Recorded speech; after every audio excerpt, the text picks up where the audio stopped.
guys, how's it going? Welcome back to the channel. I'm just back from a Saturday morning club ride with the club. First hour of the ride, nice and dry. Second hour of the ride, we got pretty wet. So I need to clean and wax my chain. So no bike footage today, but I thought I would take you through the process of re-waxing a chain using hot melt chain wax, and show you the process of that and how that all works, and then tell you a little bit about the chain wax and why I use chain wax on my bike rather than chain lube. But for now I'm going to go grab a quick shower, get changed, and then we'll go through the chain wax bits and pieces. Okay, showered, warmed up, and in the house, and I have my chain on waxing behind me. So I thought now would be a good opportunity to talk you through the process of waxing a chain using hot melt wax. And then, like I say, I'll talk a little bit about the pros and cons of using wax over lube for your chain. At this point, I just want to say that this video is sponsored by GLF Cycling. GLF Cycling are the guys behind GLF Wax. So they make the hot melt wax that I use. They have very kindly supplied me with the wax, and I have done a bit of work for them photography wise and helping them to build the website. So this video is sponsored by them.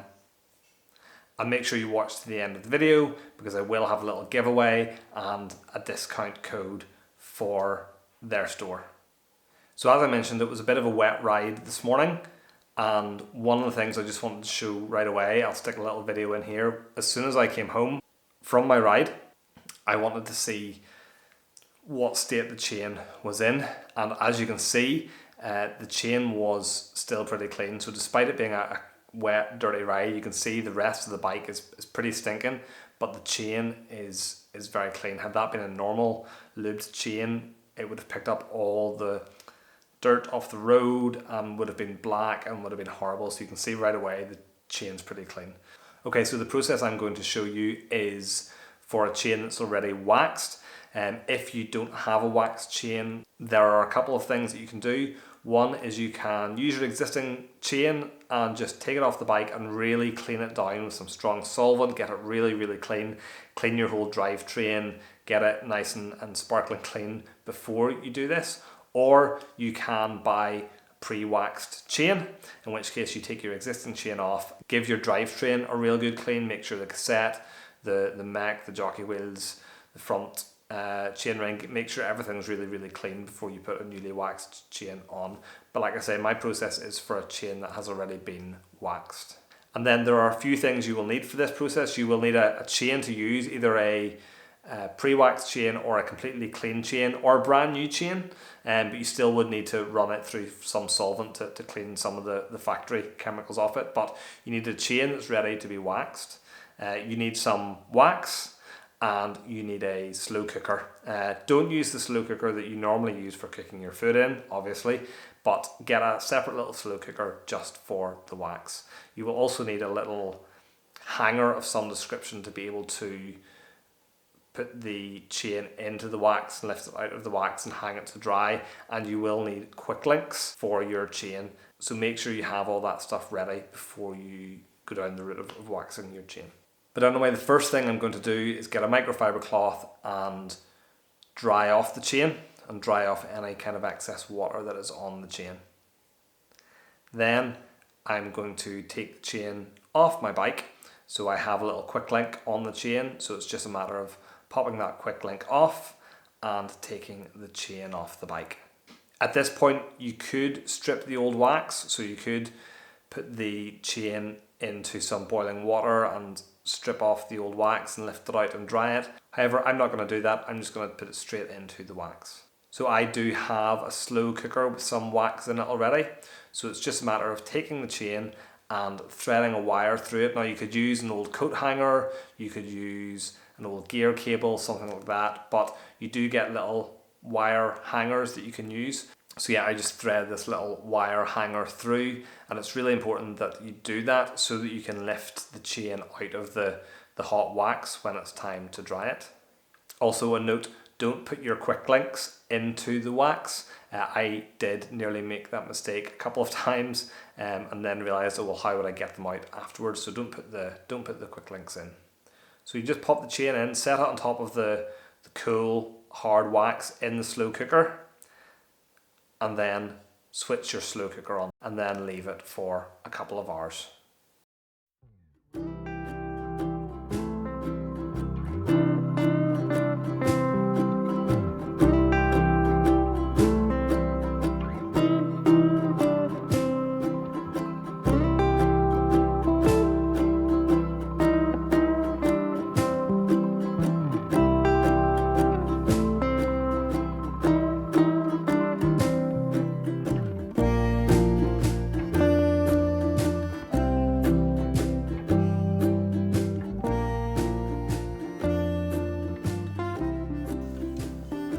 Okay, so what you want to do once the wax is all melted and it's been sitting there for a little bit, just agitate it round a little bit, agitate the chain round a little bit, make sure the chain's completely covered in all the wax, that's fully submerged in the hot melted wax, then leave it a while longer, come back to it an hour later, give it another little swirl and agitation and whatnot, and then lift it out and hang it up to dry. So yeah, once the chain has been in for an hour and a bit and you've agitated it around a couple of times and made sure the wax is all penetrated through the chain, it's just a matter then of lifting it out and hanging it up to dry. Now what I do is I actually use the little hanger doofer thing and I hang it over one of the arms of my track pump and just hang it over the slow cooker, and that way any drips while the chain is drying just drip straight back into the slow cooker. But we can now switch the slow cooker off and just leave the chain to hang and dry. Now, to be honest, I'll probably leave it hanging overnight and then I'll finish off the process tomorrow. I've now left the chain to dry for a while, and once the chain has dried, it's just a matter of then getting it back onto the bike. But there's a couple of little steps you should do. So one obviously is take the chain off the hanger. When you do take the chain off the hanger and after it's dried and everything, it will be quite stiff. It's not going to move very freely. So what I do is I actually just very quickly kind of wiggle each link or bend each link to loosen the chain up a bit. That makes it easier to get it back onto the bike. After that, it's just a matter of popping the chain around the cassette and the front chain ring, threading it through the rear mech, getting your quick link back in place and snapping the chain back together. Now, one thing that I like to do after putting the chain back on the bike is just to turn the pedals for a bit and just run the chain through the drivetrain, and that does a couple of things. One, that continues to loosen up the chain links so that the wax isn't keeping it too stiff. Number two, the first little while after you run a chain that has been waxed with hot melt wax is you're going to get flakes of wax coming off. So by running it through the drivetrain a little bit, get some of those flakes off. Also, it's a little bit noisy the first time you run it through, and it does take running it through the drivetrain a little bit to quieten it down. So again, that's another reason I just turn the pedal for a few minutes and run the chain through the drivetrain. And that's you done and dusted. Chain is cleaned, waxed and back on the bike and ready for another probably 200, 300 kilometers, and then I'll take it off again and re-wax it. So if you look at cycling blogs and on social media and things like that, this is actually quite a controversial topic apparently, but I thought I would give some of the pros and some of the cons of using chain wax and some of my personal experience of using chain wax as well. So I guess I'll start with some of the cons. So some of the downsides of chain wax is it is a little bit more work perhaps in terms of taking the chain off and, you know, giving it a wipe and getting it in the wax and doing the whole process that I've just showed you. So it's a little bit more faff, perhaps a little bit more work. You do need to re-wax every kind of few hundred kilometers more if it is wet, so that's why it was a wet ride today, so that's why I'm re-waxing the chain now. So there's probably a little bit more work involved than just using lube.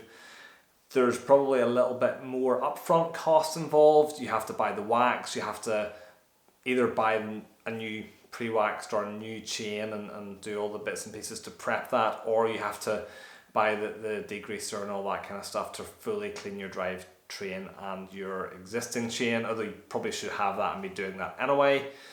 You do have to buy the wax, obviously. You have to buy a slow cooker to use it. Now, slow cooker is only like a tenner. I'll put a link down below to the one that I use.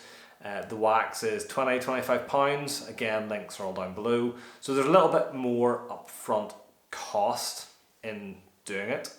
Another con is because you're taking your chain off and putting it on, you do have to buy quick links, and you'll go through quick links fairly frequently if you wax your chain frequently. So that's another cost. And those are really probably the only downsides that I've experienced so far. Positives, pros then, the number one top positive pro for using chain wax is cleanliness. I can't describe to you just how clean the chain is and the drivetrain is from using wax.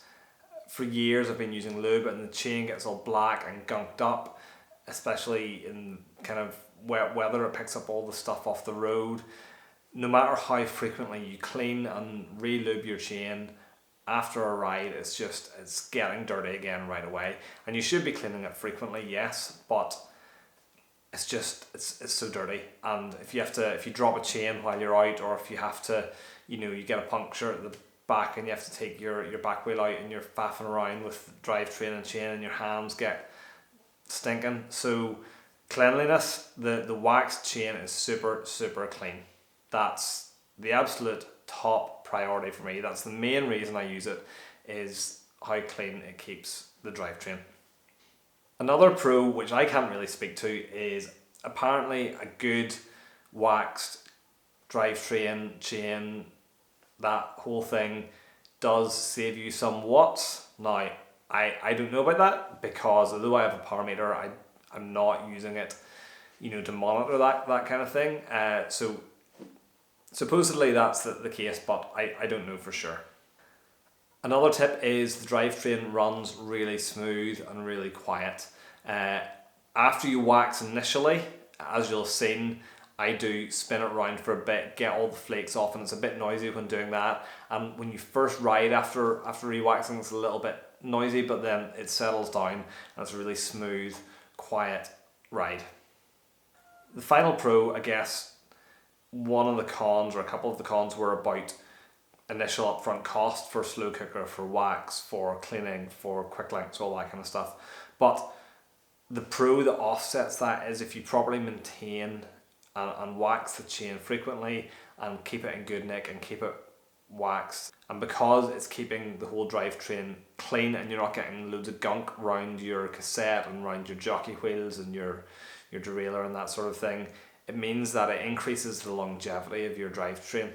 So while there might be a short-term higher cost than just a bottle of lube for your chain, the longer-term cost saving in terms of not ruining your jockey wheels, not ruining your cassette, not ruining your derailleur, that longer-term bike care ultimately, I think, results in a cost saving.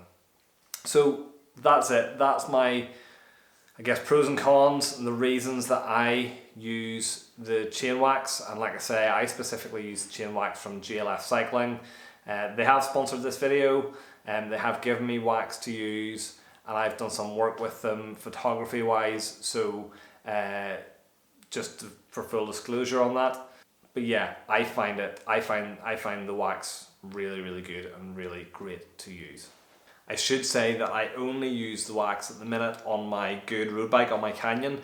I haven't yet used the wax on my bike that's on the turbo trainer, but it would probably be fine. I haven't used it on my mountain bike or my gravel bike yet, so I can't speak to what it's like for off-road use. Like I say, I've only really used it on road for now, but I'm very happy with it. Okay, so the guys at GLF Cycling, GLF Wax, have given me a box of their hot melt wax and one of the little hanger doofer things to give away to you guys. So if you want to be in with the chance of winning the wax, what you need to do is you need to be subscribed to my YouTube channel. So that's number one, you must be subscribed to the YouTube channel. You need to like this video and leave me a comment on this video letting me know where you stand on the Chain Lube versus Chain Wax debate, and I will announce the winner in my next video. As well as the giveaway to win the Chain Wax, they have also given me a code that you guys can use on their website. So if you go to their website and use the code Connor10, you will get 10% discount off any pre-waxed chain. So you can go have a little look at what chains they have on their site. Again, links, details, all down below. Thanks to the guys at GLF Cycling, GLF Wax, for sponsoring this video. I really appreciate it. Hopefully you found that video informative, useful, helpful. Hopefully you've enjoyed the video. As always guys, please like, comment and subscribe, especially if you want to be in with a chance of winning some GLF wax, and I will see you guys in the next video.